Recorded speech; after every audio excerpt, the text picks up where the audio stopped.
In 2023, in Nairobi, we hosted the inaugural Africa Climate Summit, where the continent adopted the Nairobi Declaration on Climate Action and Call to Action.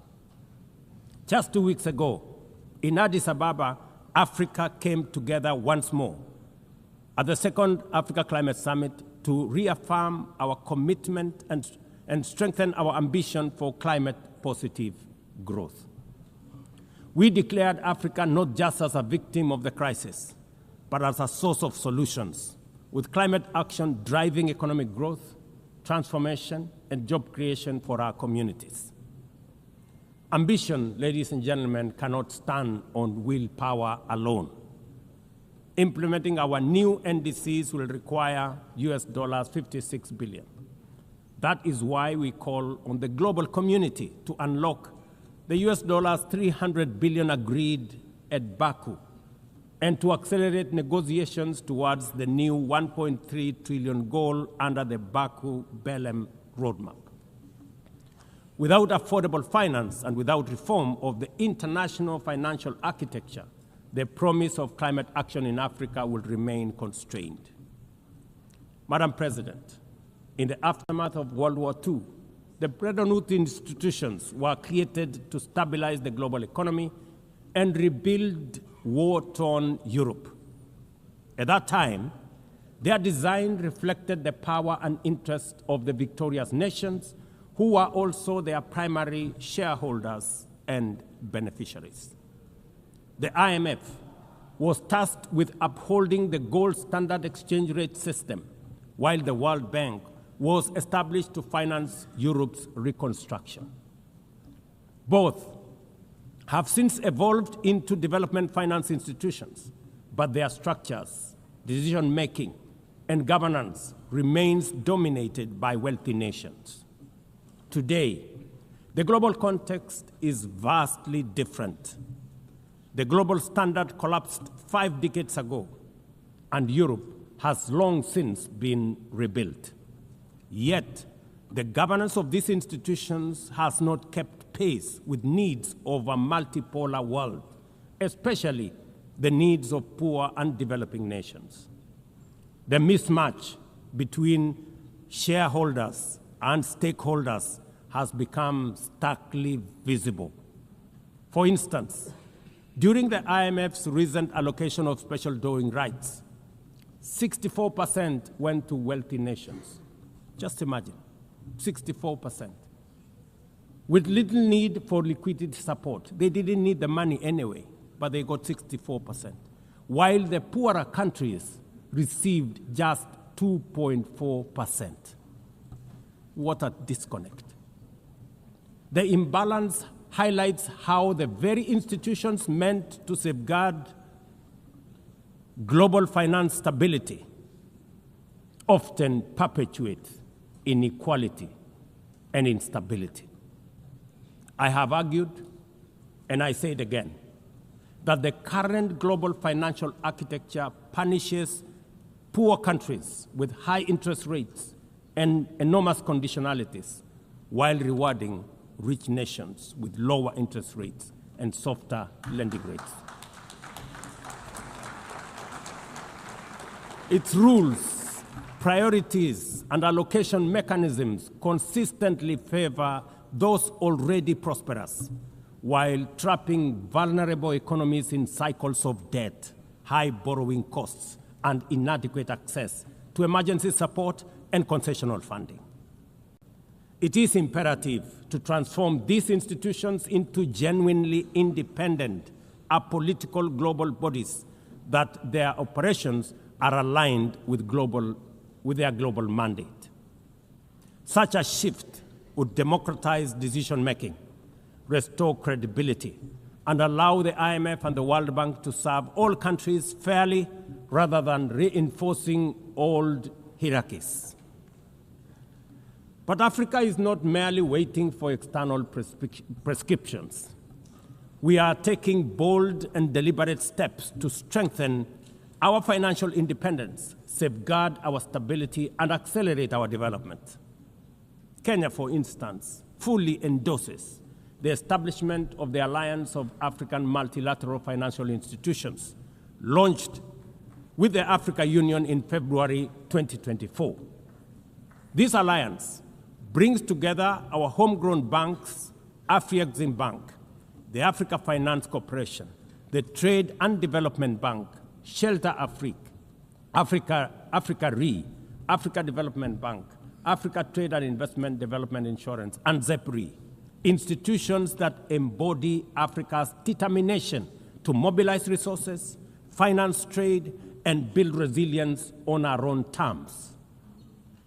At the same time, the Africa Union is championing 3 transformative institutions: the Africa Central Bank, which will issue a single currency and free our trade from dependence on foreign money; the Africa Monetary Fund, positioned to stabilize our economies and give us true financial sovereignty; and the Africa Investment Bank, designed to mobilize resources for infrastructure, industrialization, and integration that Africa needs to rise.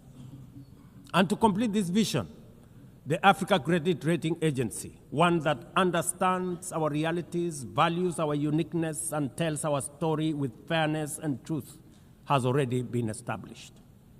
Excellencies, as we mark the 80th anniversary of the United Nations, Africa also marks 20 years since the Ezulwini Consensus and the Sirte Declaration, the 2 historic milestones that establishes the common African position on UN Security Council reforms. For 2 decades, Africa has spoken in one voice, demanding justice, equity, and representation in the highest organ of global governance.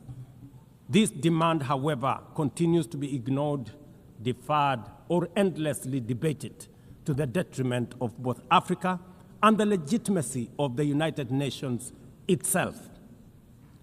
You cannot claim to be the United Nations while disregarding the voice of 54 nations. It is not possible. Africa is no longer willing to wait on the margins of global governance while decisions about peace, security, and development are made without our understanding, without our perspectives, and without our voice. Africa's exclusion is not only unacceptable, unfair, and grossly unjust, it also undermines the very credibility of the United Nations, this organization. Africa dominates most of the Security Council agenda, provides some of the largest contingents of UN peacekeeping forces, and bears the heaviest costs of instability. Yet we remain the only continent without a permanent seat at the main table where decisions about our destiny are made. Africa deserves, ladies and gentlemen, at the very least, 2 permanent seats with full rights, including the right to veto, and 2 additional non-permanent seats on the United Nations Security Council. The world must understand that reforming the Security Council is not a favor to Africa or to anybody. It is a necessity for the United Nations' own survival. If the United Nations is to remain relevant in this century, it must reflect today's realities, not the post-war power arrangements of 1945. Madam President, despite the stated and evident weaknesses of the United Nations, it still remains humanity's best chance at global solidarity. No other institution has the universal legitimacy or convening power of the UN. From coordinating humanitarian relief in times of war and disaster, to mobilizing the global response to COVID-19, to driving consensus on climate change, through the Paris Agreement, the UN has consistently shown that the world can achieve together what no nation can accomplish on its own, however mighty or great or powerful. As Doug Hammarskjöld, the UN Second Secretary General, once observed, and I quote, The United Nations was not created to take humanity to heaven, but to save it from hell. End of quote. That mission is as urgent today as it was 8 decades ago. At a time when conflicts are multiplying, when climate change threatens every economy, and when inequality is widening, the need for a functioning, credible, effective, and a multilateral system has never been greater.